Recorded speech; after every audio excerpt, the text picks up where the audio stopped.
दुनियावी मसले में अपने किसी भाई से कोई कीना या बुग़्ज़ रखना, ये आपने अपने दिल में एक बोझ रखा हुआ है और आप उसको मुसलसल आप उसको उठाए रखे हुए हैं। पता है क्या होगा?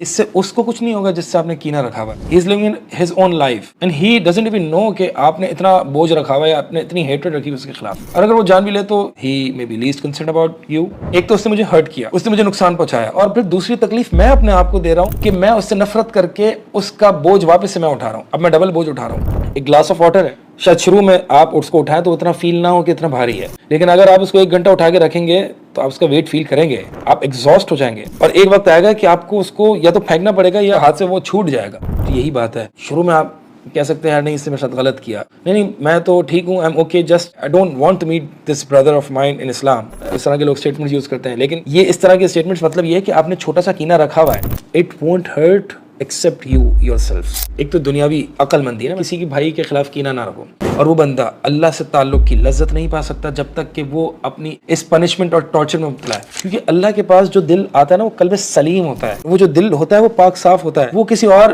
की टेंशन में नहीं मुब्तला होता। उस दिल में दुनिया की फिक्रें भरी पड़ी हैं, लोगों की फिक्रें भरी पड़ी हैं, लोगों से बुग़्ज़ और कीना भरा पड़ा है। वो दिल अल्लाह की तरफ तवज्जो कैसे करेगा? वो फोकस ही नहीं कर पाएगा अल्लाह की तरफ। लिहाजा भाई के खिलाफ हमें कीना नहीं रखना।